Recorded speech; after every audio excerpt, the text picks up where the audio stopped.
마이크, 마이크.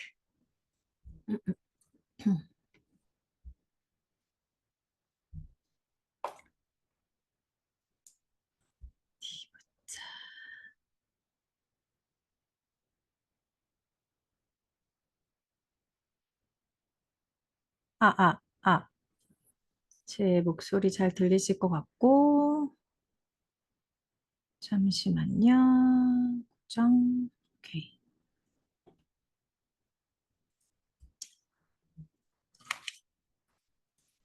네, 안녕하세요.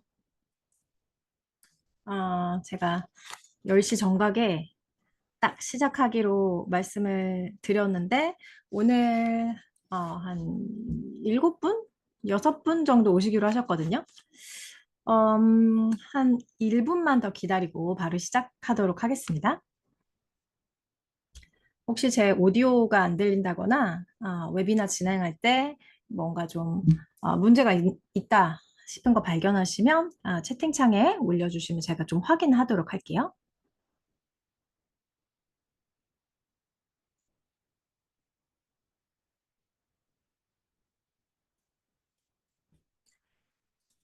네. 1분 지났습니다. 바로 시작해 보도록 할게요. 음, 오늘 6월 29일 토요일 오전 10시 아주 이렇게 귀한 시간 내주셔서 게릴라 웨비나에 와주셔서 정말 감사드리고 환영합니다. 오늘 게릴라 웨비나 초보 번역가들의 고민 상담 시작해 보도록 할게요.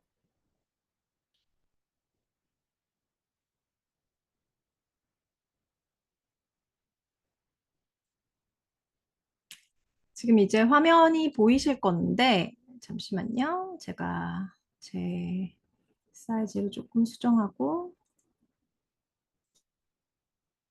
네, 게릴라 웨비나 초보 번역가들의 고민 상담을 시작해 보도록 하겠습니다. 일단 여기 오신 분들 중에서 혹시 제가 이제 누군지 모르실 만한 분들도 있으실 것 같아서 조금 짧게 제 소개를 하려고 해요. 오늘 웨비나 1시간 동안 진행이 되고 1시간보다 좀 일찍 끝날 수도 있을 것 같고 아무튼 제가 최대한 시간을 맞춰볼게요. 제 소개하고 그다음 번역가 지망생 Q&A 시간을 최대한 많이 가지려고 하고요. 그리고 종료되기 한 10분 전쯤에 기술 번역반 풀 패키지 그리고 나도 번역가 컨설팅 안내 간략하게 드리고 또 할인 코드 보내드리도록 하겠습니다. 자, 이제 제 소개를 간략하게 할게요. 뭐 이미 웬만한 분들은 여기 오실 정도면 저에 대해서 좀 아실 것 같은데 그래도 소개를 하겠습니다.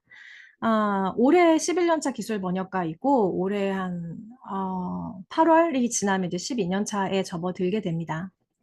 제가 이제 주로 다루는 언어쌍은 영어와 한국어인데요. 영한도 하고 한영도 하고 경력이 쌓이면 쌓일수록 영한 번역 원래 하시던 분들이 한영으로 넘어가는 경우가 많아요. 그쪽이 이제 번역 요율이 더 높기 때문에 그래서 저도 영한 한영 번역을 했었고 전문 분야는 IT, 마케팅, 법률, 의학 이것 외에도 좀 몇 개 더 있었어요. 몇 개 더 있었는데 계속 일을 하면서 점차 이제 추려집니다. 제가 의지적으로 추리기도 하고요. 더 좋은 조건 아니면 더 번역료가 높은 거 아니면 좀 더 번역 일감이 많은 거 이런 식으로 그런 것들을 우선순위 삼아서 점점 추리다 보니 이렇게 네 가지가 남았고요. 제가 기술 번역을 시작하고 지금까지 제 고정 거래처들이 있었는데 초반에는 고정 거래처가 굉장히 많아요. 막 150군데 정도까지도 있었는데 150군데에서 항상 일을 주는 게 아니기 때문에 초반에는 굉장히 많은 번역 그 거래처를 두게 됩니다. 그런데 점차 이제 저도 자르고 그쪽에서도 저를 자르고 서로 가지치기를 하면서 이제 최종적으로 남은 고객과 꾸준히 거래를 해왔었는데요. 모든 고객, 거의 98%가 해외 고객이었어요. 그리고 제가 처음 번역을 시작한 것은 번역 알바, 그냥 좀 용돈이나 벌어볼까? 이런 수준에서 시작을 했었고, 그리고 제 시작은 출판 번역으로 시작을 하게 됐습니다. 출판 번역을 시작을 하게 됐고, 출판 번역도 해봤고, 영상 번역도 해봤고, 초보 번역가님들은 초반에 굉장히 다양한 일감이 들어오거든요. 일단 받아서 경험해 보시고, 나랑 잘 맞는 애들을 찾아가셔야 되는데요. 저도 이제 그런 경험을 통해서 결과적으로 봤을 때 뭐 번역료든 아니면 번역료를 지급하는 그런 기한이 있잖아요. 그런 기한이든 두루두루 살펴봤을 때 저한테는 기술 번역이 좀 맞다라고 생각이 들어서 아예 기술 번역가로 전향을 했고, 그리고 영어 공부를 시작한 건 20대 후반에 독학으로 영어 공부를 시작했습니다. 정말 그 전에는 거의 평균 한국인들의 영어 공부 딱히 특별하게 하지 않는 정도 수준의 토익 공부도 해보지 않은 그런 상태였는데 영어에 꽂히게 돼서 영어의 매력을 발견하게 돼서 독학을 했고요. 그리고 번역가가 되기 전에 한 8년에서 10년가량은 그래픽 디자이너, 그 다음에 일러스트레이터, 요런 작업, 이런 쪽에 일을 했었어요. 그래서 제가 죄송합니다. 제가 번역가를 한다. 번역가 한지 경력이 10년 차 됐다. 이러면 굉장히 상반된 주제에서 어떻게 그렇게 바꿀 수 있었냐라고 되게 신기해들 하시더라고요. 근데 아무튼 저한테는 이런 히스토리가 있습니다. 제가 번역가가 되고 나서 제가 얻은 가장 큰 이득이 뭔가 생각해 보면 제가 전혀 전공을 하지 않고 아예 베이스가 아무것도 준비되어 있지는 않은 상태에서 준비되어 있는 건 있었죠. 사실 영어 공부를 했었으니까. 그것 외에 아무 번역의 번자도 모르는 상황에서 시작을 하고 그 프리랜스 번역가로 자리를 잡기까지 이 과정을 저 혼자 이제 경험을 하면서 깨닫게 된 건 누구나 나처럼 영어를 늦게 공부를 시작했고, 특별한 유학을 다녀왔거나 그러지 않아도 본인이 뭔가 목표를 하나 정해서 집요하게, 난 지금 이 옵션밖에 없어. 라고 생각하고 그걸 집요하게 집중하면 누구든지 사실은 할 수 있다. 시간이 좀 걸릴 뿐이다. 지금도 그렇고, 당시에도 그렇고, 번역가라는 일을 하고 싶어 하는 분들은 굉장히 많았는데, 아, 번역가 되는 게 쉽지 않다. 그 기회를 얻는 게 쉽지 않다. 또는 번역가의 삶을 유지하는 게 쉽지 않다라는 거는 다들 그때나 지금이나 다들 그렇게 생각을 해요.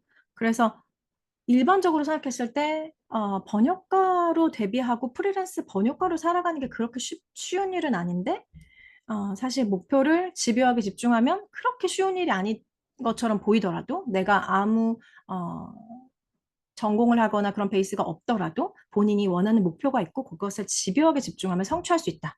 그걸 이제 제가 이제 해보면서 깨닫게 됐고 이게 그래서 나는 이제 평생 번역가로 살 거야라고 생각을 했었는데 기술 번역가로 일을 하다 보면 전문가 수준의 지식들을 습득해야 되는 경우가 되게 많아요.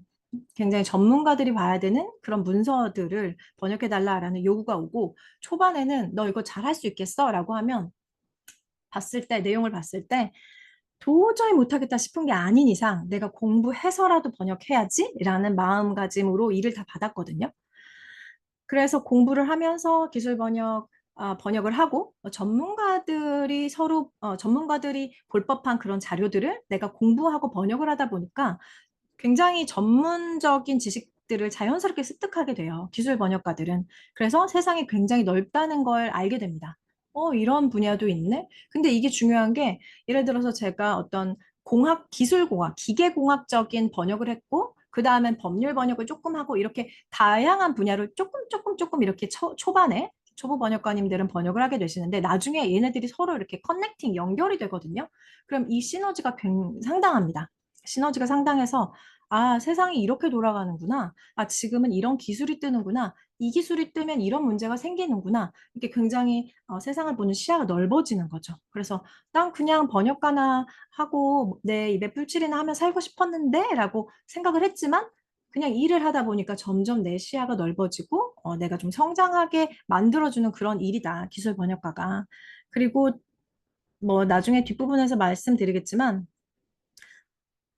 제가 최종적으로 좀 집중을 했던 분야는 의학 분야였는데, 그 전에는 법률, 의학을 거치 이제 왔다 갔다 하고, 그리고 또 마케팅, 트랜스크리에이션 작업이라는 게 있어요. 그 작업을 이렇게 왔다 갔다 하고 이렇게 했었는데, 어, 이따가 질문에도 나오겠지만, 한 경력이 3년 차, 5년 차, 한 3, 4년, 5년 차 요쯤 되면은 그 전에 본인이 하시던 그 방식대로 일을 해왔을 뿐인데 갑자기 일감이 확 줄어드는 그런 경험을 하게 돼요.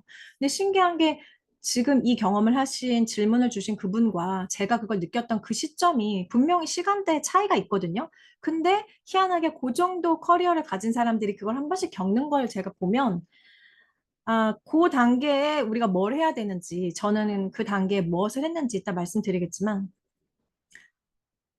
모든 주제에 다 적용이 되는데요. 이제 우리 번역 공부하시고 또 전문 분야도 나중에 개발하시겠지만, 목표를 조금 더 높게 잡으면 지금 하고 있는 일이 굉장히 쉬워지거든요.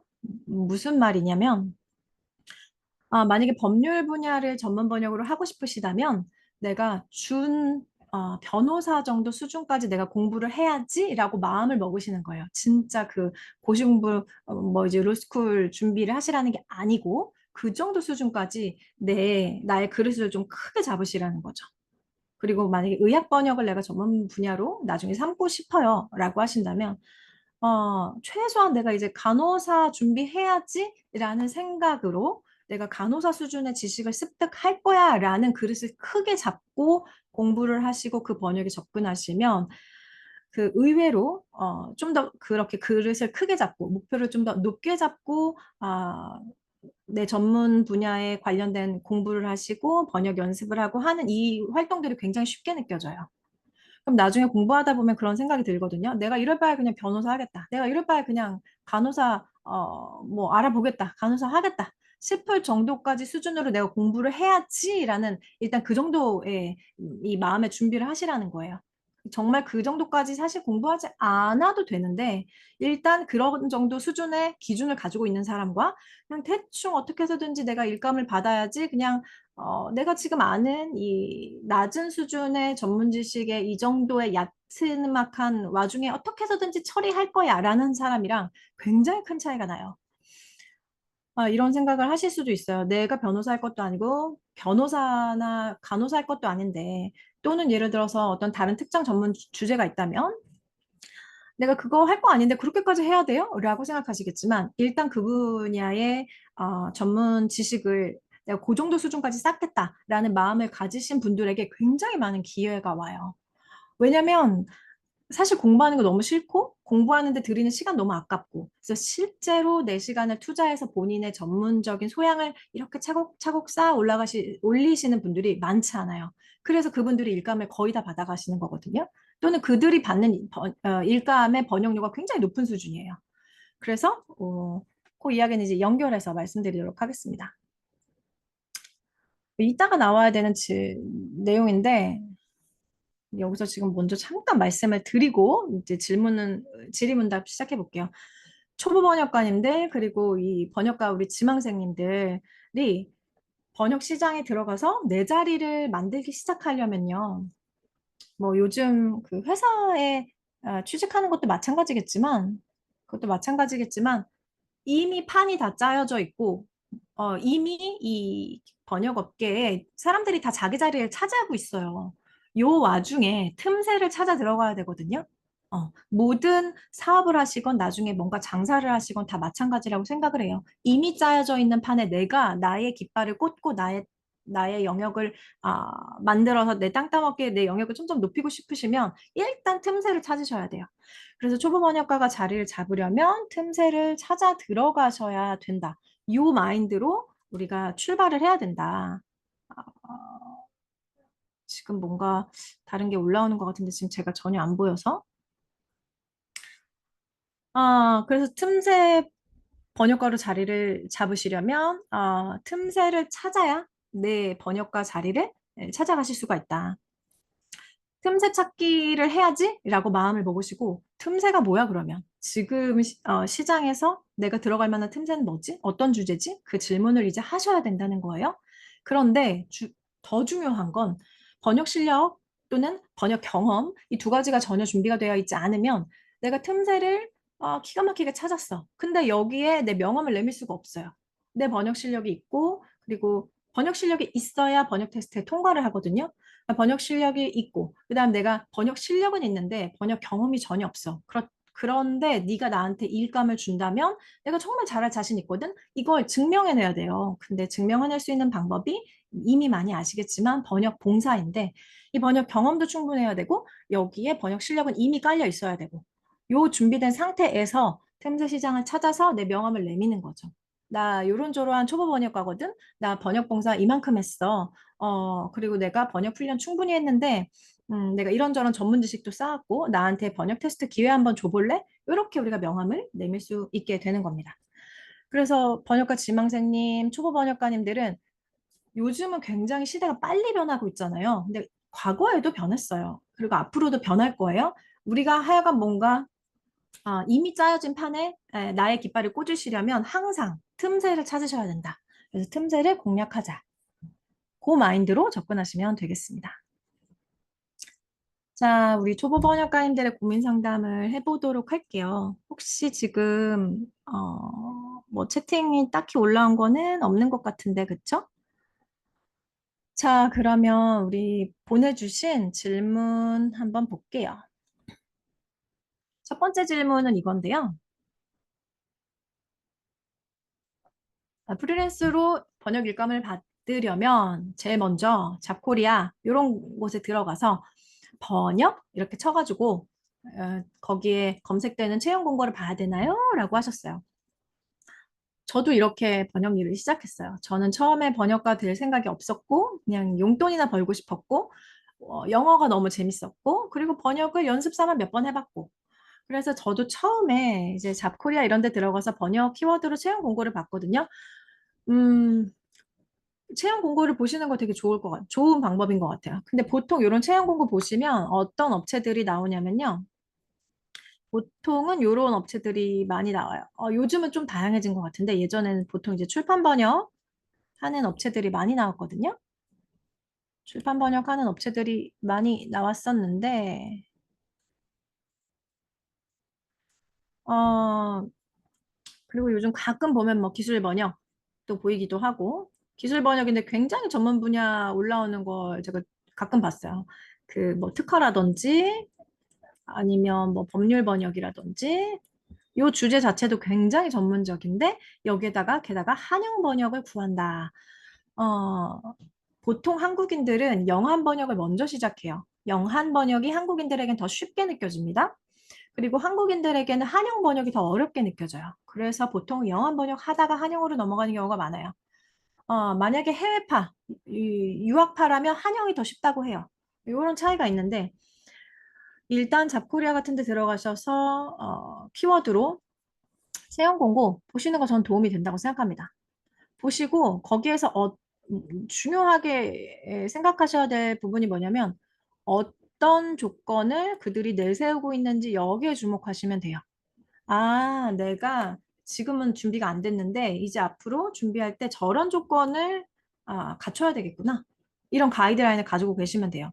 근데 만약에 내가 아직 전문 분야를 정하지도 못했어. 그냥 요즘 어떤 일자리가 올라오는지 그냥 궁금해. 그럼 이제 그러한 내용들 잡코리아 들어가셔서 번역치고 떠 있는 채용 공고 내용들을 엑셀 파일 같은데 주제별로 쫙 정리해 놓으시면 나중에 그게 굉장히 가치 있는 데이터가 되겠죠. 법률 번역 구할 때는 이런 주제를 처리할 수 있는 사람 항상 찾더라. 법률 번역은 항상 보니까 한영을 찾더라. 한영 일감이 많은가 보다. 이렇게 우리가 데이터를 조금씩 쌓아 나가실 수가 있죠. 그래서 이런 조건들을 보시고 내가 보다가 나는 법률 쪽으로 가도 괜찮은 것 같아. 법률 쪽은 일감이 항상 있네. 이런 본인만의 어떤 기준이 생기신다면 또는 뭐 마케팅 번역이 계속 뜨네. 마케팅 번역하려면 카피라이팅도 할 줄 알아야 되나 봐. 나중에 이런 것들 본인이 마음에 드는 그 특정 주제로 좀 폭이 좁혀지시면 이제 그 분야에 항상 올라오던 그 조건을 다시 떠올려서 그 조건을 이제 차근차근 채워 나가시면 되겠죠. 만드시거나. 그래서 이 채용 공고를 요건 아주 이제 초보 단계에서 해보실 만한 그런 시도라고 생각해요. 잡코리아. 그리고 보통 여기에 올라오는 업체들은 국내 업체인 경우가 많고 해외 업체가 해외 업체가 한국에 어떤 본사를 두고 이 한국 본사에서 광고를 올린 경우가 많거든요. 근데 희한하게 예를 들어서 해외 업체가 대기업이에요. 대규모예요. 그러면은 이 해외 업체도 A 업체고 해외 업체의 본사인 이 국내 업체도 A 업체인데 이 해외 업체와 직접 내가 계약을 했을 때 번역료나 여러 가지 조건이 훨씬 더 좋아요. 희한하죠. 똑같은 업체랑 계약을 하는데도. 제 생각에는 이 언어의 장벽을 뛰어넘은 사람이냐 아니냐, 의 차이가 있는 것 같아요. 이렇게 해외 에이전시와 직접 컨택을 하려면 그들의 그 영어권에서 사용하는 그들의 문화를 이해할 줄 알아야 되고, 그리고 영문으로 이력서를 보내고 주고받고, 또 필요하다면 뭐 화상 인터뷰를 하든지 전화 인터뷰를 하든지 이런 과정들이 들어가서 그럴 수도 있겠지만, 이렇게 가격이 차이가 난다. 잡코리아에서 이 검색을 하시면 이제 대부분 국내 업체들과 계약을 하게 돼요. 저는 이제 국내 업체들과 거래하시는 건 추천하지 않습니다. 번역료가 많이 줄어들어서. 번역료가 한 절반으로 줄어들어요. 자, 다음 질문인데요. 번역 경력을 쌓으시려고 번역 봉사 테드를 이제 시작하셨대요. 근데 처음에 지원하실 때 이제 지원할 수 있는 항목이 있나 봐요. 근데 translate도 있고 transcribe도 있는데, transcribe는 제가 지금 말하는 거, 이걸 소리 나는 거를 이제 텍스트로 바꾸는 작업이거든요. 아마 맞을 거예요. 근데 이거 두 가지를 같이 체크하셨나 봐요. 그랬더니 번역에 관련된 번역 봉사할 수 있는 공고는 안 보내주고 transcribe 받아쓰기, 이 받아쓰기 작업에 관련된 메일만 계속 오더라. 그래서 내가 나 잘못 신청했어, 나 번역을 할 거야라고 했는데 에, 적용이 안 된다고 하십니다. 저도 근데 이게 희한한 게 뭐 요즘엔 또 규정이 바뀌었는지 모르겠어요. 저도 옛날에는 여러 가지 항목을 체크했었거든요. 번역, 그다음에 받아쓰기, 뭐 또 에디팅이었는지 하여간 여러 개를 선택했었는데, 그래도 와중에 제가 원하는 걸 선택해서 번역 봉사를 할 수 있었거든요. 이러한 경우에는 만약에 아직 테드 번역 봉사를 해보지 않으신 분들이라면 이러한 지금 문제가 발생한다고 하니 절대 중복 체크하지 마시고 translate 번역에만 체크해서 지원하시는 걸 추천을 해드립니다. 이런 문제가 발생하고 있대요. 이럴 때는 뭐 어쩔 수가 없어요. 지금 이 상황에서는 그냥 새로운 계정으로 저기 지원을 하셔야 돼요.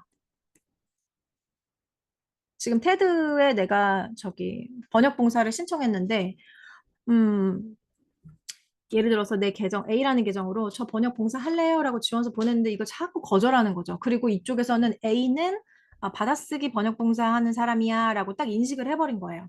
이런 경우라면 이제 더 이상 A로는 어떤 접촉도 이제 안 되는 거죠. 그러면 어쩔 수 없이 새로운 계정으로 하시면 됩니다. 새로운 이메일.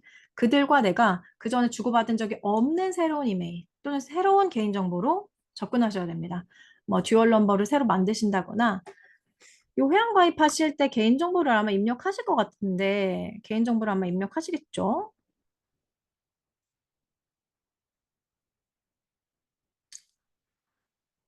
개인정보를 입력하실 텐데, 뭐죠? 이미 사용하셨던 그 이메일 주소 말고 새로운 이메일 주소로 접근하셔야 됩니다. 무슨 말인지 아시겠죠? 이미 그들이 나라는 사람을 인식하고 있는 그 정보 말고 아예 새로운 정보로 새로 지원하시면 됩니다. 질문이 많아서 질문을 먼저 쭉쭉 받을게요. 질문 3.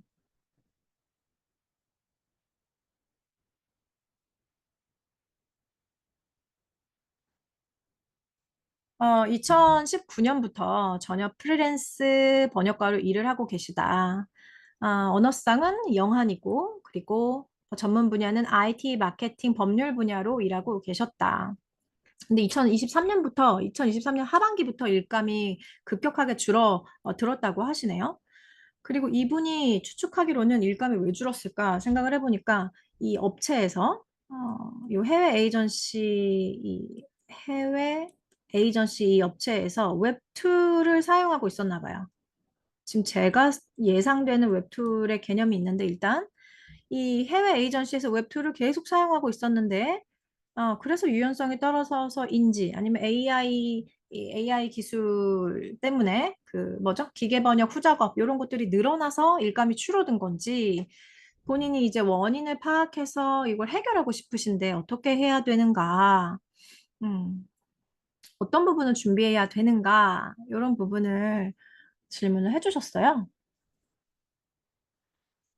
일단은 이 부분 먼저 확인해야 될 것 같아요. 웹툴 의존도가 높은 해외 에이전시라는 게 저는 이 단어를 딱 듣자마자 제가 경험을 했던 것들을 반추해서 떠올려 보면 웹툴 의존도라고 하면 그런 업체들이 있어요. 너 이제 우리가 번역 일감 줄 건데 우리 서버에 로그인해서 우리 온라인 서버에 들어와서 거기에서 번역해줘.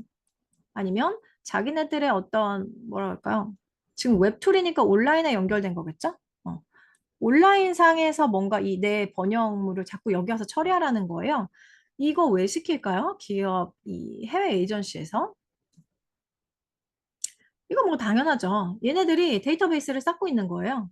어, 번역가들의 번역 작업을 자기네 데이터베이스에 쌓아서 번역 에이전시라면 여러 가지의 주제들이 일감이 들어올 텐데 분명히 여기에 이제 중복되는 내용들이 있을 거란 말이에요. 이 중복되는 내용 번역가들한테 또 돈 내서 시키고 싶지 않아. 우리가 이 중복되는 내용은 이제 돈 지불 안 하고 번역 처리를 할래 라고 해서 이 요 작업은 뭐 굉장히 오래전부터 진행이 되고 있었는데 요걸 이제 자기네 이 데이터베이스에다가 아, 이 DB에다가 쌓는 거죠.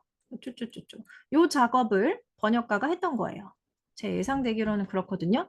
저도 요런 경험을 해봤어요. 요런 작업을 해봤고 해보면서 이제 느끼죠. 아, 이거 내가 내 살 파먹는 중이구나. 이거 얼마 못 가겠구나. 하면 이 생각이 전 들었는데 그래서 이 작업을 저는 어느 정도 하다가 그만뒀어요. 어느 정도 하다 그만두었는데 제 생각에는 웹툴 의존도가 요거 말씀하시는 것 같아요. 이러면 당연히 일감이 줄어들 수밖에 없죠. 그리고 이런 식으로 일감을 준 업체는 이걸 기대하고 있었던 거예요. 데이터베이스 최대한 많이 초반에 땡겨서 나중에는 최대한 사람 번역가한테 돈 넉넉하게 주면서 작업 안 하고 데이터베이스에 쌓아서 이거를 수정하는 작업만 시켜야지라고 생각하는 거는 누구 입장이냐면 기업의 입장이다. 기업의 입장. 그게 뭐가 중요해요? 기업이 일감 안 준대잖아요. 기업이 일감을 안 줄 수는 없고요. 이미 데이터베이스에 쌓여 있는 애들을 불러오기 위해서 수정 작업을 이제 번역가들한테 시키는데 보통 우리가 번역을 하면요. 번역이 완성이 되면 프루프리딩을 하고요. 1차로 교정 보는 거죠. 교정이라고 해야 되나요? 맞춤법, 띄어쓰기, 뭐 번역이 빠진 부분 아주 쉬운 1차 검수를 해요.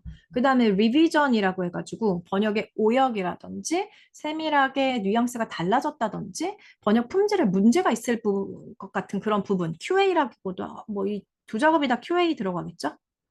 리비전을 하는데 보통 검수라고 해요. 검수를 하는데 이렇게 프루프리딩 작업 그리고 이 리비전 작업 이 QA를 그냥 통으로 하나로 하는 데도 있거든요. 근데 아무튼 번역을 하고 나면 이거 고객에게 바로 보내는 게 아니라 검수를 하고 보낸다. 근데 검수를 할 때 검수 기준이 번역의 점수를 100점 만점이라고 했을 때 번역 점수가 최소 85점에서 90점이 넘어야지 검수 작업을 하고 그다음 납품을 해요.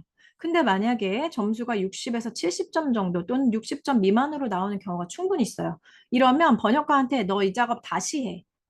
라고 합니다. 또는 너 번역 품질 너무 안 좋아서 우리 번역료 못 줘. 이렇게 되거든요. 그런데 지금 이렇게 데이터베이스에 쌓아놓은 데이터를 활용해서 만든 그 번역가한테 이거 우리 데이터베이스에 다 있고 이미 번역 다 된 건데 그냥 수정만 조금 해줘 라고 하면서 일감을 제시하는 게 바로 MTP 작업인데요. MTP 자세한 뜻은 혹시 모르시는 분은 검색하셔야 돼요. 지금 시간이 너무 짧기 때문에.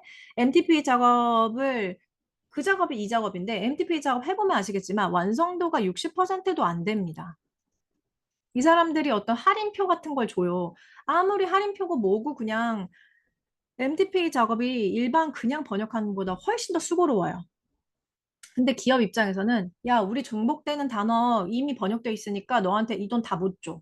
우리 좀 깎아서 줄 거야. 라고 제시하는 게 MTP 할인 요율이에요. 해외에서는 이 MTP 할인 요율 자체를 거부하는 번역가들도 많고 MTP 작업을 아예 거부하는 분들도 많아요. 저도 MTP 작업은 전혀 하지 않고요.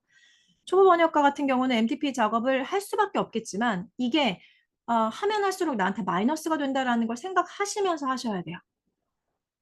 최대한 안 하는 게 좋고.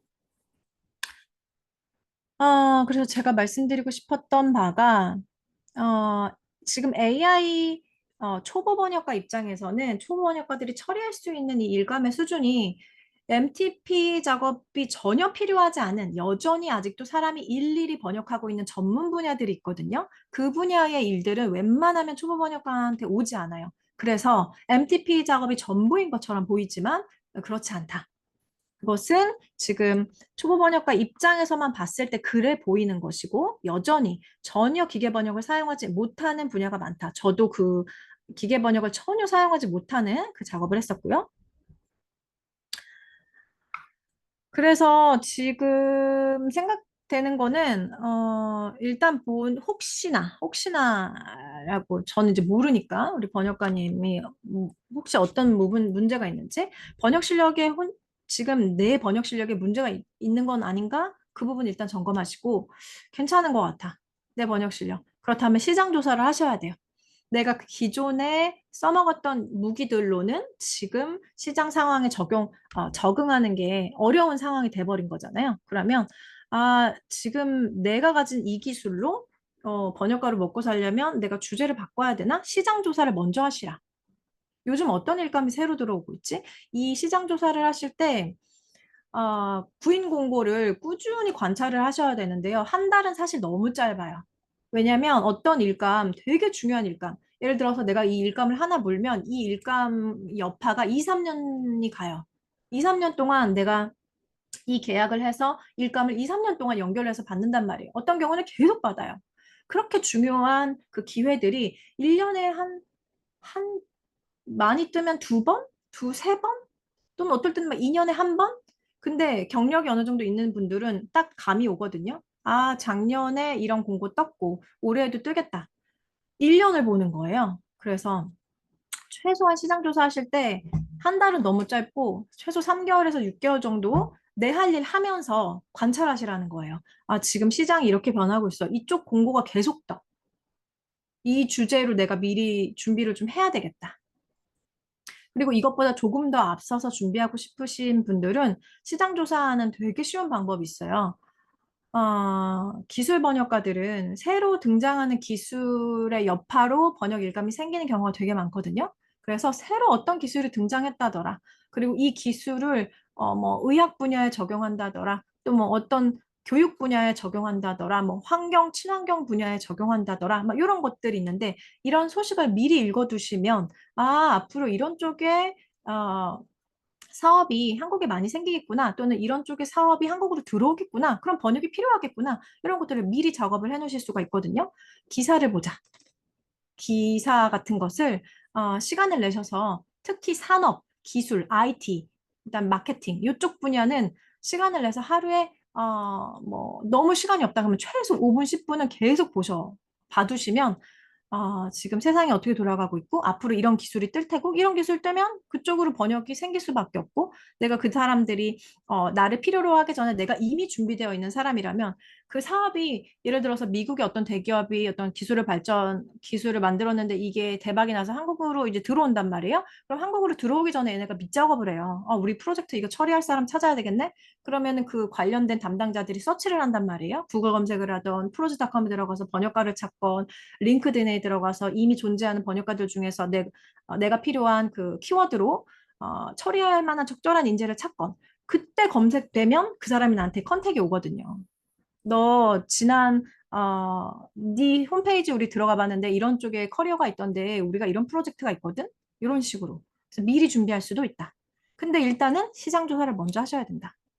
내가 이미 가지고 있는 어떤 전문 분야가 있다면 지금 이 둥구스름에서 요거 가지고는 안 되는 거예요. 이걸 좀 더 뾰족하게 만드셔야 돼요. 또는 이 주제는 이제 죽었나 봐라고 혹시 판단이 되시면 전문 분야를 바꾸시면 됩니다. 번역 실력만 좋다면 어느 주제든지 크게 상관없이 품질 검수자, QA 관리자로 올라가실 수가 있어요. 근데 초보 번역가님들 같은 경우는 번역 실력이 어마어마하게 탁월하기 사실 힘든 단계죠. 이 경험에 비례해서 같이 실력이 쌓이는 거기 때문에. 근데 번역 실력 하나만 되게 내가 훌륭한 편이다. 번역 실력 하나만 되게 대단하다라고 하면 그냥 이것만으로도 먹고 살 수 있다. 품질 검수자로 어떤 주제든지 간에 이 번역 품질을 검수해주는 사람으로 들어가면 되거든요. 이런 방법이 있다. 번역과 마케팅은 어떻게 해야 되나요? 35분인데 시간이 잠시만요. 제가 지금 번역과 마케팅 요건 잠깐 스킵할게요. 논문 번역을 할 경우 해당 분야를 전공하지 않아도 괜찮은가요? 논문 번역은 전공을 하지 않으셔도 번역을 처리하실 수가 있는데 최소한 내가 그 논문을 봤을 때 내용의 이해는 되셔야 됩니다. 내용에 대한 이해는 되셔야 되고 제가 지금 이걸 자세히 적어놓은 게 있어가지고 내가 그 분야를 다 전공할 수가 없어요. 논문 번역 같은 경우는 보통 논문 초록 번역을 시키는 경우가 많거든요. 논문에 요약하는 부분. 얘는 분량이 되게 적어요. 근데 내가 어떻게 매번 다양한 주제를 다 전공을 하겠어요. 그래서 해당 분야에 대한 야트막한 지식이라도 있으면 좀 스타트하기가 좀 쉽겠지만 일단 내가 내용을 봤을 때 이건 좀 공부하면서 번역할 만하네 하면 수락하시고 공부하면서 번역하시면 됩니다. 근데 이 논문 번역의 특성이 있어요. 그거는 좀 이해하셔야 되겠죠? 아무튼 논문 번역은 전공이랑 사실 관계가 없다. 전공하면 더 좋지만 전공 안 한 사람은 그 해당 주제로 논문 번역 절대 못하냐? 그건 아니다. 그리고 번역에 관심이 많으신데 학습력 기초가 부족하고 자신감이 떨어져서 지금 시간을 이제 허투루 보내는 것처럼 느껴지시나 봐요. 그래서 번역 공부의 접근법, 그리고 좀 오래 좀 꾸준히 번역 공부할 수 있는 방법을 알고 싶습니다. 이렇게 말씀하셨는데, 음, 일단 요 부분 좀 점검을 하셔야 될 것 같아요. 번역 기초가 부족한 건지 학습력이 부족한 건지 번역 기초가 부족한 거라면 좀 차근차근 번역 공부를 시작해 나가시면 되고 공부를 워낙 안 하다가 오랜만에 하면 이제 머리가 잘 안 돌아간다 이런 느낌 받으시잖아요. 그런 느낌을 겪으시는 걸 수도 있거든요. 그럼 이제 우리가 어떤 본 운동에 들어가기 전에 준비 운동 하잖아요. 수영장 들어가기 전에 준비 운동하고 달리기 하기 전에 스트레칭하고 이런 것처럼 준비 운동 조금 해주시면 좋아요. 준비 운동이라는 것도 뭐 또 대단한 것도 아니고 아까 말씀드린 시장 조사도 해야 되고 시장 파악도 해야 되고 두루두루 어, 굉장히 다양한 방면으로 써먹을 수 있는 활동 중에 하나가 기사문 읽는 것이거든요. 아, 어, 기술, IT, 산업, 요런 쪽 분야로 기사문을 조금씩 읽는 걸 시작해 보시면 이 워밍업이 되실 것 같아요. 글을 읽고 그 내용을 이해하고 글을 읽다가 그 기사문에 모르는 단어가 나오면 찾아보고 이렇게 뇌 운동을 조금씩 시키는 거죠. 그래서 그 과정으로 워밍업을 하셔서 준비 운동을 하셔서 나 이제 공부할 거야. 뇌야 이제 준비해. 너도 이제 일해야 돼. 이렇게 사인을 보내주는 거죠. 그렇게 하실 수 있을 것 같고 번역 공부를 하고 싶어서 번역 책을 다 펴고 번역 강의를 딱 들으려고 하는데 뭔 말인지 도저히 모르겠는 경우가 있을 수 있거든요. 그럴 때는 지금 내가 가지고 있는 번역 실력이 지금 내가 들어야 되는, 배워야 되는 이 번역 공부에 맞지 않을 수 있어요. 저도 이런 경험을 했어요. 사람들이 어떤 번역서가 좋대요. 아니면 어떤 번역 학습지가 좋대요. 그래서 그걸 사서 봤는데 너무 어려워서 뭔 말인지 하나도 모르겠는 거예요. 근데 제가 초반에 번역 공부한다고 책을 막 이만큼 샀는데 도저히 못 읽겠는 거예요. 이해가 안 돼서. 근데 내가 왜 이해가 안 될까라고 생각해 보니까 내 영어 실력이 공부가 더 필요한 거예요. 영어 실력에 문제가 있을 확률이 높아요. 굉장히. 그래서 그때 제가 시작했던 게 영어 문법을 다시 공부했거든요. 영어 문법을 초중급 공부하고, 그다음 중급 공부하고, 그다음 중급을 공부했는데 한 번 학습지나 어떤 그런 교재를 본다고 이 영문법이 내 거가 되진 않아요. 되게 여러 번 학습을 하셔야 되거든요. 공부를 하셔야 되거든요. 그래서 여러 번 하면서 그리고 나서 옛날에 내가 사뒀던 자료들을 보니까 이해가 되는 거예요. 이런 문제가 있으실 수 있다. 이 부분을 좀 점검하시면 좋겠어요. 영어 실력이 중급 정도는 돼야지 번역문에서 이 뉘앙스가 맞을까? 이거 좀 매끄럽지 않은 것 같은데? 여기 어떻게 수정하지? 아니면 이 원문에서 말하고자 하는 게 이거일까? 강조점이 이거 맞아? 이런 고민을 하시려면 최소 영어 실력 중급은 돼야지 그 위에서 번역 고민을 할 수 있다. 이 중급이 아직 안 되면 이 번역 고민을 시작할 수가 없어요. 그래서 먼저 중급 실력을 만드시거나 병행하시면 됩니다. 영문법 공부하고 번역 공부 같이 하고. 번역 공부하실 때 이해가 안 되는 부분은 일단 그냥 넘기세요. 일단 넘기고, 그리고 어느 정도 갔는데, 어느 정도 진행하시다가 진도가 아, 이 다음은 도저히 못 넘어가겠다 하면 다시 처음으로 돌아오시면 됩니다. 내가 처음에 막혔던 부분으로. 영어 중급이라면 조금 복잡한 영어 문장을 봤을 때 이 문장의 구조가 눈에 싹 들어와야 돼요. 그게 영어 중급 정도 수준이라고 보거든요. 그리고 지속성은 누구나 다 고민하고 있고 저도 고민하고 있는 부분인데 목표를 좀 설정하시는 게 좋아요. 작은 목표, 짧은 목표, 조금 더 긴 목표. 그래서 우리가 단기 목표, 중기 목표, 장기 목표 이렇게 하잖아요. 그래서 내가 이제 큰 그림으로 봤을 때 번역봉사 3만 단어 만들어야지 큰 그림. 오케이. 그럼 여기서 더 쪼개요. 3만 단어 어떻게 시작하지? 나도 번역봉사 테드에 지원해야 되나? 근데 난 아직 번역 실력이 안 되는데? 이러신 분들 많으실 텐데. 제가 추천도서 드렸잖아요. 그 추천도서. 번역 이럴 땐 이렇게. 그 도서에 굉장히 많은 문장들이 나오거든요.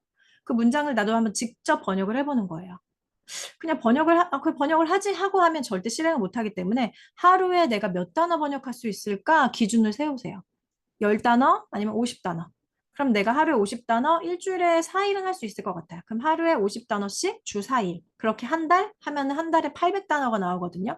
그럼 내가 이렇게 한 달 800단어를 하면 3만 단어를 연습하려면 얼마나 많은 시간을 해야 되는지가 계산이 나오잖아요. 그리고 번역 속도가 하다 보면 기하급수적으로 속도가 늘어나거든요. 그래서 처음에 번역하실 때, 아, 난 하루에 50단어도 어려워. 나 번역가 힘든가 봐. 제가 초반에 예, 그런 생각을 많이 했었어요. 근데 나중에 기하급수적으로 속도가 정말 빨라져요. 그래서 속도 느린 거는 신경 쓰지 마시고 일단은 짜잘한 목표, 지금 내가 오늘 할 수 있는 정도로 목표를 정해서 실행을 하자. 그걸 좀 어디 적어 놓으셔야 되겠죠? 그래서 내가 지금 차곡차곡 잘하고 있는지도 좀 보면서 나 좀 꾸준히 잘하네? 자신감도 얻으시고 그리고 아, 지금 내가 이 정도 지점에 와 있는데 내가 앞으로 이 정도 쭉 더 가야 되지. 앞으로 가야 될 길도 보이고. 그래서 좀 구체적으로 계획을 세우시라. 그다음에 영어 번역하려면 영어 수준이 어느 정도 돼야 되나요? 아까 말씀드렸지만 영어 중급 정도 수준은 되셔야 됩니다. 중급이 어느 정도인가요? 영어 문장을 봤을 때 한 직역하는 수준으로 내가 번역을 할 수 있고 좀 문장 구조가 복잡한 문장을 보더라도 아, 여기부터 여기가 주어고 여기 동사인데 아, 그 다음에 수식 구조구나. 얘가 누구를 꾸며주고 있네? 아, 그 뒤에 보조 정보가 또 붙었네? 아, 연결이 이 문장 안에 구성 성분들이 서로 이렇게 저렇게 연결되어 있네? 이게 보여야 된다. 지금 그게 안 보여요. 전 영어 중급이 안 돼요. 괜찮아요. 지금부터 공부하면서 영어 중급 수준 만들면서 번역 연습 병행하시면 됩니다. 저도 초반에 그랬고요. 그래서 초반에 영어 공부도 하고 번역 훈련도 하고 좀 시간이 많이 필요했어요. 전 이제 재밌어서 그렇게 했었는데. 자, 또 다른 질문. 이거는 제가 이제 어디서 이렇게 말씀드렸는데, 이거 어디서 보셨나 봐요. 제가 전업 번역가로 프리랜서로 한창 이제 번역에만 100% 집중하고 살았을 때, 한 달에 보름 정도, 맥시멈 한 달에 한 2주 정도 이렇게 일을 하고요. 나머지는 쉬어요. 이렇게 말씀드렸는데, 이게 궁금하셨나 봐요. 한 달 내내 일할 순 없나요? 왜 그렇게 하시는 거예요? 왜 보름만 일해요? 여러 개 질문을 해주셨어요. 그래서, 아이고, 요거 답변은 한 달에 보름만 일하는 게, 경력 번역가들이 보름만 일하는 게, 보름만 일할 수 있어서 보름만 하는 게 아니고, 한 달 내내 할 수도 있어요. 그럼 번역 에이전시에서 훨씬 더 많이 좋아해요. 근데 경력 번역가들이 처리하는 그런 일감들은 좀 난도가 높은 편이에요. 그래서 뇌의 피로도가 좀 상당해요. 그리고 번역해보시면 아시겠지만 굉장히 체력 소모가 크거든요. 되게 잘 먹고 운동도 잘 해야 돼요. 그래서 내가 한 달에 보름 정도 일하고 예를 들어서 만약에 평균 500만 원 선 정도를 번다면 그리고 내가 오늘 한 달만 일할 게 아니고 이러고 앞으로 몇 년, 최소 5년, 10년 이러고 일하고 싶은데 그러한 계획을 가지신다면 한 달을 내내 채워서 내가 1,000만 원 버는 것보다 이번 달 그냥 500만 원 벌고 보름 쉬고 충전하고 자기 개발 좀 더 하고 이 경력 번역가들이 굉장히 전문적인 내용을 번역하는 경우가 많은데 뭐 법률, 특허, 의학, 뭐 기계공학, 전기, 화학 뭐 이런 쪽 이것 말고도 많을 거예요. 항공, 우주 뭐 이렇게 있겠죠. 그런데 그쪽 분야로 전공을 하지 않는 이상 그 주제로 번역을 처리할 때 시간이 되게 오래 걸려요. 참고자료 찾고 더 정확한 번역문을 만들기 위해서 막 고민하고. 근데 이 쉬는 시간에 그냥 쉬는 게 아니라 이때 보통 공부를 해요. 경력 번역가님들은. 그래야지 내가 예를 들어서 어제는 8시간 그 문서 하나 처리하는데 8시간 걸렸는데 이게 내가 이 내용을 몰라서 시간이 오래 걸리는 거거든요. 근데 이 내용을 내가 미리 공부해두면 4시간이면 끝난단 말이에요. 그러니까 앞으로 내가 일은 더 조금 빨리 하고 번역료는 더 많이 받을 수 있게 그 본인의 자유시간을 일부러 떼어내서 만드는 거죠. 왜냐하면 그렇게 해야 내 몸값이 계속 점점 올릴 수 있으니까. 그래서 그때 본인 경력 번역가님들은 자기 개발도 하고 그리고 또 더 좋은 기회 없을까? 좀 더 새로운 기회 없을까? 그런 부분을 좀 탐색하는 시간도 갖고 이거는 저만 그런 게 아니고 제가 되게 랜덤으로 어떤 인터넷 검색을 했는데 거기서도 그렇게 말씀하시더라고요. 한 경력 몇 년 차인지 기억이 안 나는데 제가 보고 이분도 경력이 꽤 많으시네. 그런데 이분도 이런 얘기 하셨어요. 저는 보통 보름 정도 일하고요. 경력 번역가들도 아마 다 이럴 거예요. 라고 했는데 저도 되게 공감했어요. 한 보름 정도 일하고 어, 돈 벌어놓고 좀 쉬고 공부하고 지금 내가 지금 가지고 있는 이 기술 가지고 더 높은 가치를 매겨줄 만한 또 다른 일은 없을까? 좀 탐색도 하고 그렇게 하는 시간을 위해서 이렇게 작업을 합니다. 그 다음에 아이고 질문이 번역가는요 사람마다 되게 케이스 바이 케이스예요. 제가 시간 조금 오버할 것 같아요. 미리 말씀드릴게요. 각 시기마다 예를 들어서 여름에는 법률 번역 일감이 몰리고 뭐 겨울에는 마케팅 번역이 몰린다는데 진짜 그런가요? 이제 어떤 분이 이런 말씀을 하셨나 봐요. 근데 번역가들은 번역가마다 사정이 다르고 번역가마다 거래처가 다르고 각자 가지고 있는 전문 분야가 다르기 때문에 이거를 이렇게 평준화시켜서 뭐라고 해야 될까요? 번역업계에는 이런 기준이 있어? 라고 말하기가 굉장히 곤란해요. 통역가들은 이게 가능해요. 그들은 컨퍼런스에 이렇게 컨퍼런스에 가서 동시 통역을 해주는 분들이기 때문에 컨퍼런스가 자주 열리는 봄과 가을이 성수기다. 이건 말이 되는데, 게다가 이 여름 시즌에는 법률이 많고, 이거는 저는 좀 아닌 것 같고, 아마 요런 이 말씀을 하신 그 번역가님의 상황이 그랬던 것 같아요. 제 경험을 생각해 보면 저는 뭐 시도 때도 없이 주제도 바뀌었던 것 같고, 아, 뭐 딱히 그렇게 여름에는 법률 막 이런 건 없었던 것 같아요. 되게 다양한 주제의 일감이 들어옵니다. 되게 다양한 주제의 일감이 들어오는데 초보 번역가의 경우에는 초보 시절에는 되게 다양한 주제를 막 하루에도 막 전문 주제를 막 세네 개를 왔다 갔다 하면서 막 되게 짜잘한 일감을 번역을 해요. 되게 고단하죠. 근데 그게 다 경험이 되거든요. 지식이 되고. 근데 경력이 점점 쌓이면 쌓일수록 경력 번역가한테 선택을 할 수 있는 선택권이 생겨요. 그래서 나 이제 법률로 갈래. 나 이제 의학으로 갈래. 난 이제 마케팅 중에서도 트랜스크리에이션이랑 카피라이팅으로 갈래. 이렇게 다 내가 정한다라는 의미는 그쪽으로 나한테 일을 꾸준히 주는 고정 거래처가 있다는 걸 의미해요. 그래서 이제 그때부터는 한 주제만 계속 깊이 파는 거죠. 그래서 이 사람은 그 주제의 전문가로서 계속 본인 공부도 하시겠지만 본인 몸값을 계속 올려가는 거죠. 그래서 경력이 어느 정도 차면 굉장히 전문적인 분야의 일감을 고정거래처한테 꾸준히 받다가 요 작업 여기에서 내가 이 전문 지식 수준을 더 끌어올린다면 이렇게 전문적으로 일하는 번역가들의 이들이 만든 번역문을 품질을 관리하는 관리자, 품질 관리자로 올라가고 여기서 실력을 더 업그레이드 시키거나 여기서 그냥 연차가 찬다면 이걸 관리하는 사람을 또 관리하는 그 품질 관리자로 올라가겠죠. 총괄 책임자, 그 품질 총괄이로 된다든지 이런 식으로 스텝을 밟게 됩니다. 벌써 50분인데 제가 최대한 빠르게 말씀드렸는데요. 그래서 이제 아까 말씀드렸지만 번역가 지망생은 초보 번역가님들은 지금 잠깐 내 자리를 잃었을 수도 있어요. 근데 지금 다시 업계에 들어가서 내 자리를 찾으시려면 틈새를 찾아야 된다.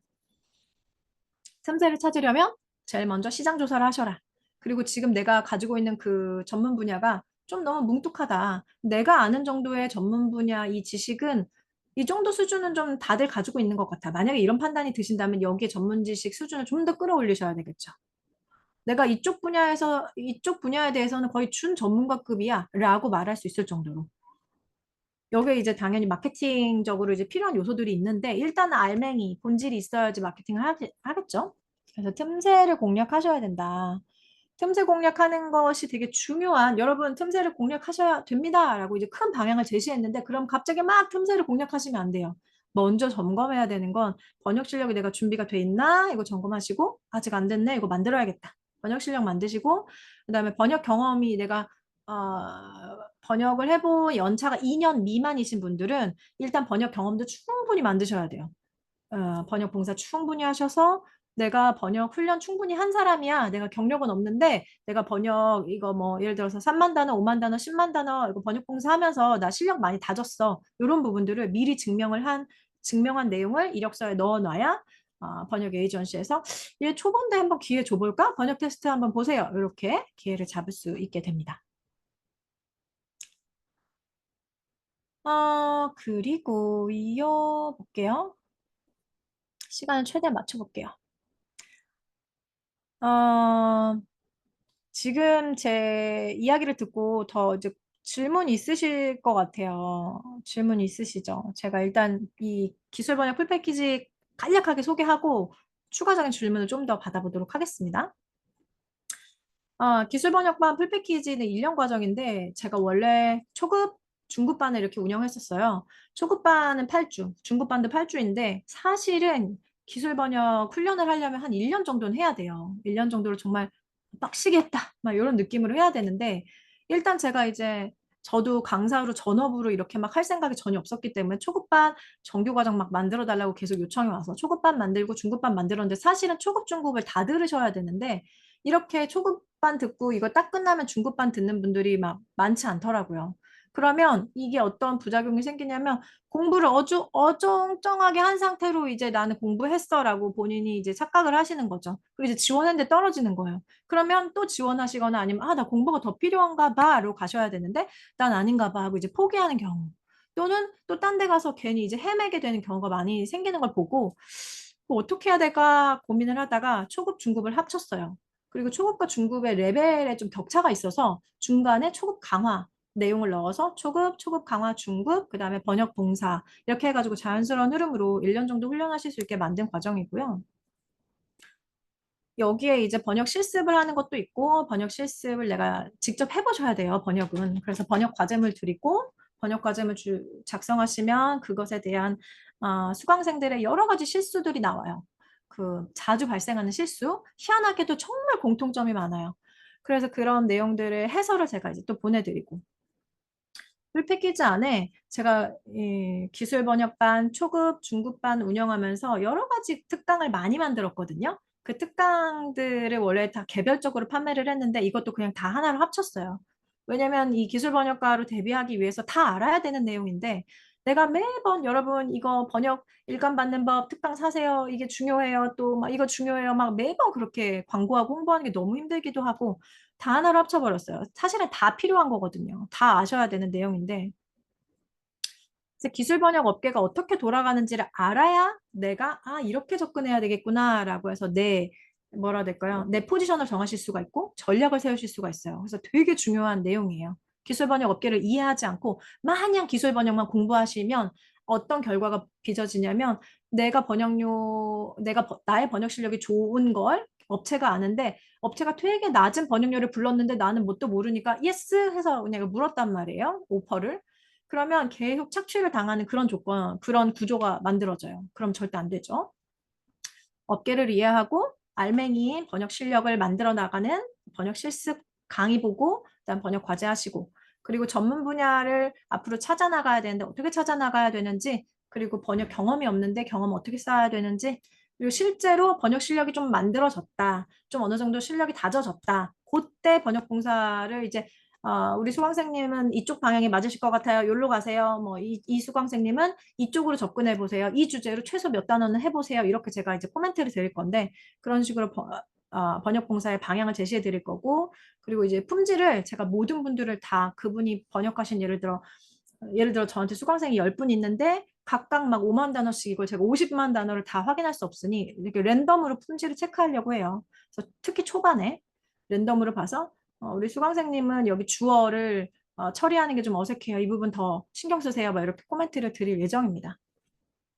여기 안에 들어가 있는 커리큘럼이 굉장히 많아요.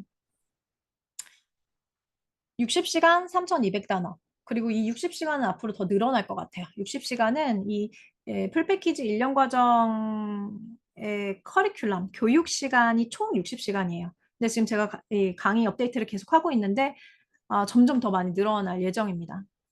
제가 원래 계획했던 초급 강화 강의도 지금 거의 2배 분량으로 늘어나서 현재 아무튼 60시간이다. 그리고 지금 다른 기술 번역, 다른 강의를 검색해서 보시면 거의 1시간당 10만 원 꼴 정도의 강의료거든요. 근데 60시간이면 그 정도 수준이면 600만 원이어야 되는데 그거에 비하면 굉장히 저렴한 편이죠. 그리고 이 3,200단어는 1년 멤버십을 이용하시는 경우에 총 내가 번역문을 작성해야 되는 번역 과제물 분량이에요. 3,200단어. 이것도 지금 고민하고 있어요. 더 늘려야 되나? 뭐. 아무튼 빵빵한 구성으로 만들어 봤고요. 질문이 더 있으실 것 같아요. 제가 지금 정말 랩을 하듯이 이렇게 막 이렇게 했는데 질문 있으시면 한번 질문을 더 주시겠어요? 제가 지금 남겨주신 질문에 한번 답변 드리도록 하겠습니다. 제가 설명을 막 하면서 이야기를 들으니까 이런 부분이 궁금해요 라고 하는 부분이 있으셨을 것 같아요.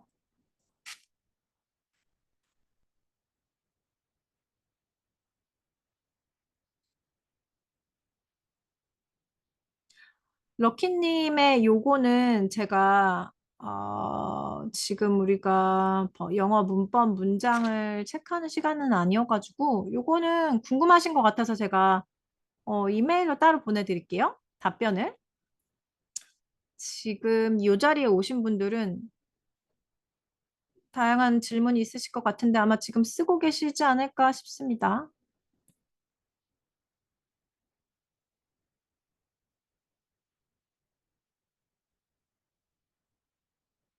질문, 제가 참, 그 기술 번역반도 운영하고 나도 번역과 컨설팅도 하고 있는데 그 컨설팅이라는 건 이 신청하신 분들의 상황에 맞춰서 지금 번역가를 하시려면 현재 단계에서 가장 필요한 게 뭔지, 먼저 번역 봉사를 시작하세요? 아니면 번역 공부를 더 하셔야겠어요? 아니면 원문 이해가 안 되니 영문법 공부를 더 하세요? 이렇게 각각에게 필요한 코멘트를 해드리고 수시로 제가 어떤 과제 같은 거 활동을 내드리고 또 중간에 피드백하고 어, 뭐, 그분의 1대1로 맞춰서 이렇게 컨설팅을 해드리는 내용이 있거든요, 상품이.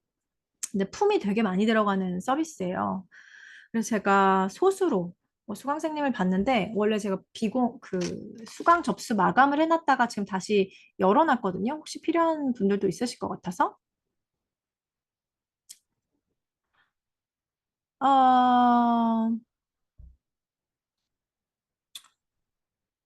그래서 만약에 오늘 요거 웨비나 들으시고 혹시 필요하신 분들 있으시면 저한테 먼저 상담을 해주셔야 제가 도와드릴 수 있는 부분인지 확인하고 체크가 되면 수강을 진행하실 수 있다 말씀을 드리고요. 그리고 초보 번역가가 기계 번역 일감을 피할 수 없을까요? 할 수밖에 없는 걸까요? 이런 질문을 주셨어요.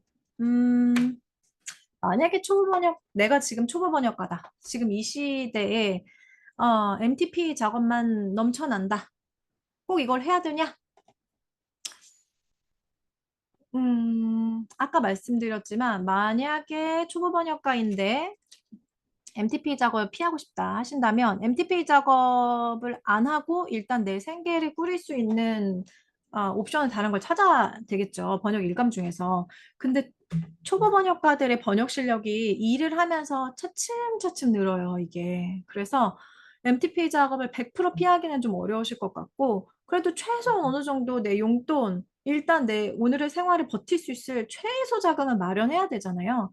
그걸 마련할 정도의 MTP 작업만 하시고, 나머지 작업은 보통 초보 번역가님들 특히 문제가 번역 품질에 있는 경우가 많아요. 의외로 문제가 번역 품질 자체, 그 자체에 있더라. 그런 경우가 많아서, 번역 품질을 일단 만드셔야 되고, 그리고 내가 생각했을 때 내 번역 품질에 크게 문제 없는 것 같은데 라고 생각하시면 얘 좀 진단이 들어가야 돼요. 진짜 문제가 없는 건지, 내가 문제를 못 찾겠는 건지, 아니면 내 눈에는 안 보이는 건지, 그럼 객관적인 사람, 다른 사람의 눈이 좀 필요한 거거든요. 초보 번역가인데 MTP 작업을 안 하고 싶다. 그리고 만약에 내 번역 품질이 한 그냥 평타를 친다. 평균 정도 수준은 되는 것 같아. 만약 이런 생각이 드신다면, 저 같으면 전문 분야를 빠르게 좀 많이 할 일이 좀 많아요. 전문 분야도 빠르게 만들어야 되고, 지금 내가 초보 번역가인데 번역 경험이 없다라는 걸 커버할 수 있을 만한 충분한 번역 경험도 만들으셔야 되고, 그리고 내 번역 실력도 계속 향상시켜 나가야 되겠죠. 근데 일단 제가 여러 명의 초보 번역가님들을 살펴보고 문제점을 진단해보고 하면 번역문 자체에 문제가 있는 경우가 많다. 번역 실력에 그 부분을 꼭 다시 진단해 보셨으면 좋겠어요. 내 번역문에 어떤 문제가 있는지. 또는 그러니까 저는 문장을 매끄럽게 잘 쓰는 편인데요. 근데 가만히 보면은 되게, 꼼꼼함이 떨어지는 경우도 있어요. 그래서 중요한 요소들이 빠져 있다거나, 그것도 다 번역 품질에 포함되거든요. 그래서 그 부분을 점검을 하셨으면 좋겠다. 그리고 번역 품질 끌어올리자. 그다음 전문 분야 부지런히 만들자. 그다음 번역 봉사 분량도 충분히 만들어 놓자. 근데 이 세 가지 중에 제일 중요한 건 일단 번역 품질. 제일 중요해요. 그다음 웹툴과 MTP 일감을 피해야 한다고 하셨습니다. 제 경험상 트라도스로 일을 주는 곳도 자체 TM, TB가 포함되어 있는 패키지 파일을 줘서 번역가가 번역 자산을 소유할 수 없고 그렇죠. 예를 들어서 업체가 TM, TB가 포함된 어떤 패키지 파일을 주면 우리가 이 작업을 번역해서 얘네한테 슝 넘겨주면 얘네가 이 파일을 가지고 자기네 자체 서버에 올리겠죠. 이렇게 되는데 번역 자산이 에이전시에 귀속되도록 하는 부분이 대부분입니다. 맞아요. 그렇지 않은 경우도 있는데 제가 모르는 걸까요? 뭐라고 해야 될까요? 음, 모든 모든 번역 에이전시에서 트라도스나 캣툴이나 이러한 그 데이터 소스를 자동으로 저장해서 자신들의 번역 자산을 만들지는 않습니다. 그리고 모든 기술 번역에서 다루는 주제가 되게 다양한 거 아시죠? 기술 번역에서 다루는 모든 주제가 다 이렇게 데이터화 할 수 있는 것은 아닙니다. 아, 초보 번역가들에게 이런 일감들이 많이 오는 것은 사실이에요. 많이 오는 것은 사실인데. 그리고 심지어, 요런 일감을 받을 때, 너네 MTP 가격 할인 그거 나 안 해.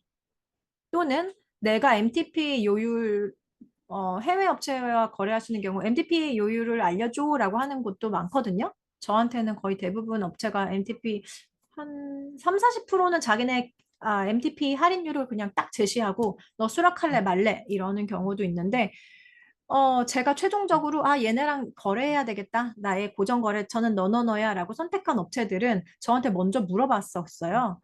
그래서 제가 제시하는 그때는 이제 뭣도 모르고 MTP 할인율을 제시했던 거죠. 근데 제시할 때, 거의 그냥 일반 번역할 때랑 차이 없게, 가격이 거의 차이 없게, 그렇게 가격을 제시했고, 나중에는, 이 MTP 작업이 하면 할수록 못할 짓이다라는 걸 깨달았을 때는, 그 다음부터는 그냥 MTP 요율 할인 나 안 해. 그냥 똑같아. 내 번역료랑 똑같아. 그리고 그것보다 제 형편이 좀 더 나아졌을 때, 나 MTP 작업 이제 안 받아. 이렇게 한 거죠. 근데 MTP 작업을 주로 내 생업의 한 100%는 다 MTP 작업이에요. 이렇게 처리하시는 분들 이야기를 들어보면 저는 MTP 작업을 하면 할수록 못하겠다라는 이야기를 주변에서 많이 들었지. 이거 하면 할수록 이것도 나름대로 비전이 있어요라고 말하시는 분들 못 봤어요. 저도 직접 해보시면 아실 거예요. 그래서 MTP 작업을 반영하지 않는 곳도 있고, MTP 작업을 반영하지만 내 실제 번역료와 동등하게 받는 곳도 있다. 이게, 뭐라고 해야 될까요? 그러니까 초보 번역가님들이 접근할 수 있는 이 턱이 낮고 이 턱이 낮은 이 초보 번역가들에게 기회를 주는 그들이 안 좋은 조건의 일감을 주거든요. 초기에. 그때 이 초기에 이걸 견디시거나 버티시려면 일단 최소한의 생활비 버는 정도 수준의 MTPA 작업을 하시고 지금 모든 세계가 MTPA 번역으로 돌아가지 않아요. 조금 더 구체적인 예시를 드리면은 좀 이해가 되실 것 같은데, 예를 들어서 고객의 고유한 기술, 고객의 고유한 정보, 이건 기밀 정보예요. 그리고 이 기밀 정보는 어떠한 그런 서버 데이터화 되어서는 안 돼요. 왜냐하면 이걸 통째로 딱 이걸 뭐 훔쳐간다거나 해킹해 버리면 이 기업 자체에 굉장히 커다란 피해나 손해나 법적 소송 이것에 따라오는 어마어마한 피해가 발생하기 때문에 아예 서버나 이런 걸로 만들지 않는 데이터도 있어요. 고객의 뭐 아주 뭔가 기밀스러운 그런 주제, 고객의 아주 생명에 관련된 개인정보 또는 뭐 좀 돈에 관련된 개인적인 그런 정보 또는 어떤 기업의 굉장히 민감한 정보 같은 거 데이터베이스화 하지 않는 데이터도 있다. 그리고 그런 데이터들은 특히나 더 기계 번역 절대 사용하지 못하게 하고 못하게 하는 건 당연하고 초반에 계약서를 쓸 때 당신은 나와 휴먼 트랜슬레이션 인간이 하는 번역을 제공하기로 서로 서약합니다라는 계약서를 써요. NDA 작성한 다음에 요즘처럼 이렇게 MTPE가 이렇게 활개치는데 그런 것도 있어? 라고 하시겠지만 그런 분야가 충분히 있다. 지금 그래서 예전에는 일감이 제가 그냥 이렇게 저렇게 했는데 지금 많이 줄었어요. 라고 하는 건 일단은 이제 바뀌었다라는 것도 있고 내 커리어, 내가 가지고 있는 1, 2년 차 때는 이렇게 저렇게 먹고 살았는데 그 방법으로 꾸준히 했더니 4년 차, 5년 차가 되니까 갑자기 이게 줄었다. 라고 하면 지금 나한테도 변화가 필요한 그 시점이 된 거죠. 그리고 저도 그 시점을 겪었고 번역을 하다가 굉장히 다양한 방면으로 나아가실 수가 있어요. 번역 실력 자체를 계속 다지면 번역 품질을 관리하는 QA, 그 언어 품질을 어, 제가 5분 내로 끝낼게요. 번역 품질을 관리하는 품질 관리사, 품질 관리하는 사람으로 일을 하실 수도 있고 또는 마케팅 번역을 잘 하시는 분들은 마케팅 번역하다가 마케팅 번역 품질 관리하다가 또는 카피라이팅, 트랜스크리에이터로 나가실 수도 있고 그러다가 아예 카피라이터로 빠지는 경우도 있고요. 또는 내가 영한 번역을 하다가 내가 보니까 장문을 잘해. 영어 번역하다가 한영 번역으로 넘어가다가 내가 좀 영어 문장을 좀 잘 쓰는 것 같아. 그러면 컨텐츠 크리에이터로 컨텐츠 글을 쓰는 그 직종으로 나가실 수도 있고요. 아무튼 이렇게 영역이 확장될 수 있는데 어쨌든 또 하나 더 있죠. 그리고 요즘 MTP가 이렇게 모든 세계가 MTP로 굴러가는 것처럼 초보 번역가들에게는 보이지만 이 MTP 작업을 품질이 여전히 좋지 않아요. 이거를 정말 노가다 수준으로 하나하나 다 고쳐주는 작업을 하고 있는 게 MTPE인데 MTP 작업의 그 수고로움에 합당하게 번역료를 주고 있지 않은 게 현실이고 초보 번역가님들 같은 경우에 번역 품질이 내가 좀 좋다. 내가 번역 품질 관리를 좀 할 수 있는 수준이 됐다라고 하면 본인의 목소리를 낼 수 있는 에이전시와 거래를 하셔야 되겠죠. 번역 품질을 만들어지고 난 다음 단계라면 그 정도 수준 됐으면 내 홈페이지도 만들고 내 무대를 글로벌로 확대시키면 되실 것 같아요. 영문 홈페이지 만드시고 내 전문 분야는 이거거든. 내가 이런 주제로 번역을 막 30만 단어 했었거든. 그리고 내 품질이 이 정도야. 내 샘플 번역 받고 싶으면 이쪽으로 연락해. 그리고 내가 요즘 이런 주제로 계속 공부하고 있어. 영어 콘텐츠로 홈페이지를 운영하고 정기적으로 업데이트하고 요즘 인공지능 관련한 뭐 예를 들어서 NLP 뭐 기술이라든지 막 이런 게 막 뜨는데 내가 이쪽 분야의 내용을 좀 공부하고 있고 이쪽 분야 주제를 좀 연구하고 있는데 이런 인사이트가 있어서 참 의미가 있네. 이런 내용을 만약에 영문으로 내가 써서 계속 꾸준히 올린다면 그 사람들도 사람 구할 때 다 구글 검색해서 찾거든요. 그래서 그들이 나한테 검색을 해서 나한테 이메일로 연락을 오고, 그래서 최종 고객과 그렇게 직접 계약을 하실 수도 있고, 여러 가지 방법이 있어요. 그래서, 지금 좀 막힌 것 같다. 그리고 사람들이 다 MTP, 그러니까 안 되는 이유에 포커스를 맞추시기보다, 그래서 지금 뭐 하면 되는데 가장 중요한 게 뭐야? 되는 방법으로 포커스를 맞추시는 게 좋을 것 같아요. 어, 과거에도 지금 상황과는 좀 다른 이유로 안 되는 이유들이 많았고, 그럼에도 생존하신 분들이 있고, 그럼에도 점차 저기 전문 분야를 갖춰서 자기 전문 분야를 쭉 나가시는 분들이 있거든요. 그런 작업을 않으셨던 분들, 그냥 하던 대로 계속 하고 싶은데 하는 분들은 이제 자연적으로 이제 도태가 되는 거겠죠. 근데 방법은 있다. 방법은 우리가 시장 조사하고 찾아내고, 이 좁은 번역 에이전시한테만 내가 일 받아야지라고 생각하는 내 관점을 아예 확대시키면 전 세계 무대가 내 무대가 되고, 저도 최종 고객한테 그리고 그 글로벌 에이전시한테서 이렇게 직접 연락을 받은 경우가 다수이고 그러다가 고정거래처가 되기도 하고 저는 홈페이지 만들고 이제 마케팅도 하고 번역 품질도 올리고 뭐 여러 가지 활동을 많이 했었지만 실제로 가능한 방법이에요. 가능한 방법이고 혹시나 그 번역과 마케팅이 궁금하신 분들이 있으실 것 같아서 그분들을 위해서 뭐 제가 예전에 한번 말씀드린 적이 있는데 사이트 하나만 알려드릴게요. 뭐 이미 아시는 분들은 안 적으셔도 되고요. Marketing Tips for Translators 이렇게 치시면은 나오는 사이트인데요. 제가 채팅창에 칠게요. Marketing Tips for Translators 맞을 거예요. 이렇게 치시면 사이트가 나오거든요. 테스 위티라는 분이 운영하는 사이트인데 여기에 굉장히 유용한 마케팅 팁들이 아주 꿀단지처럼 막 잔뜩 쌓여 있는 곳입니다. 여기 들어가시면 뭐부터 봐야 되나 되게 많이 혼란스러우실 거예요. 흥미 가는 내용부터 조금씩 한번 확인해 보시고 저는 이 사이트에서 소개하는 여러 가지 서적이 있는데 그중에 좀 흥미로워 보이는 것들을 이제 선택했었는데 가능하면 좀 최근에 발간된 것들을 구매하시면 좋을 것 같고 근데 보통 미국에서 지금 유행하는 것들이 한국으로 들어오는 게 한 10년 정도 시간 차이를 두고 들어오거든요. 그래서 쓰여진 지 한 10년 전이라도 지금 사용하기에도 충분히 가치가 있는 정보들이 담겨 있어요. 그 사이트에서 소개하는 어떤 추천 도서들. 네, 그렇습니다. 시간이 조금 오버됐어요. 오늘 웨비나 도움이 많이 되셨나요? 제 생각에는 이제 더 궁금한 부분들이 많이 생기셨을 거예요. 그럼 나 이 부분 더 궁금한데? 그런 부분 있으시면 저한테 로라의 번역 수업 그 수강 상담하는 그 채팅 링크가 있거든요.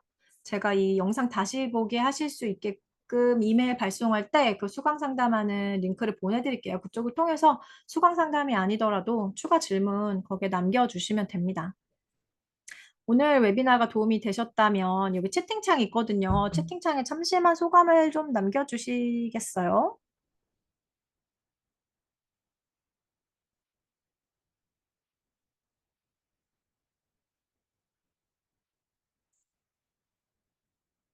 아,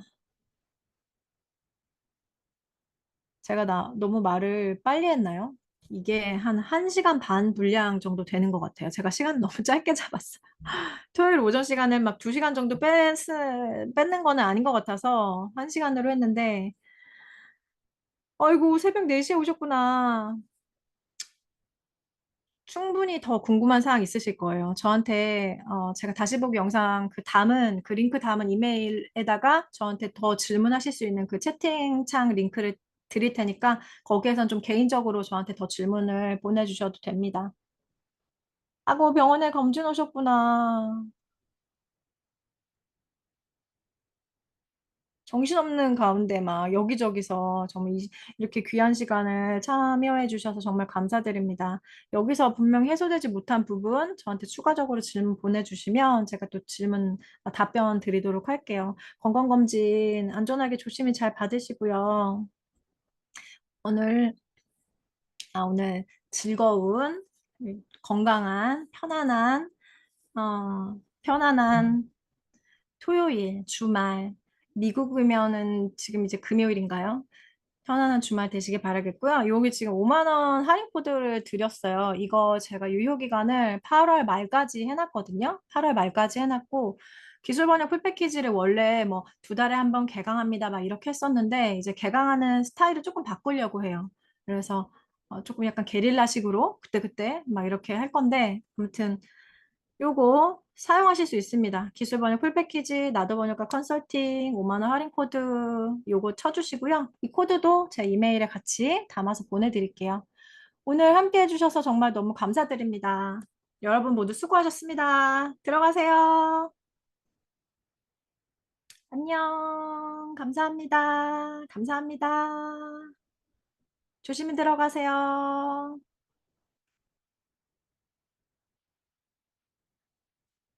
안녕. 수고하셨어요.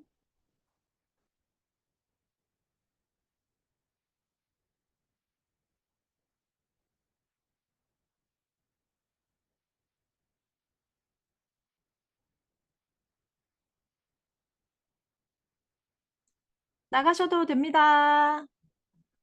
안녕히 가세요.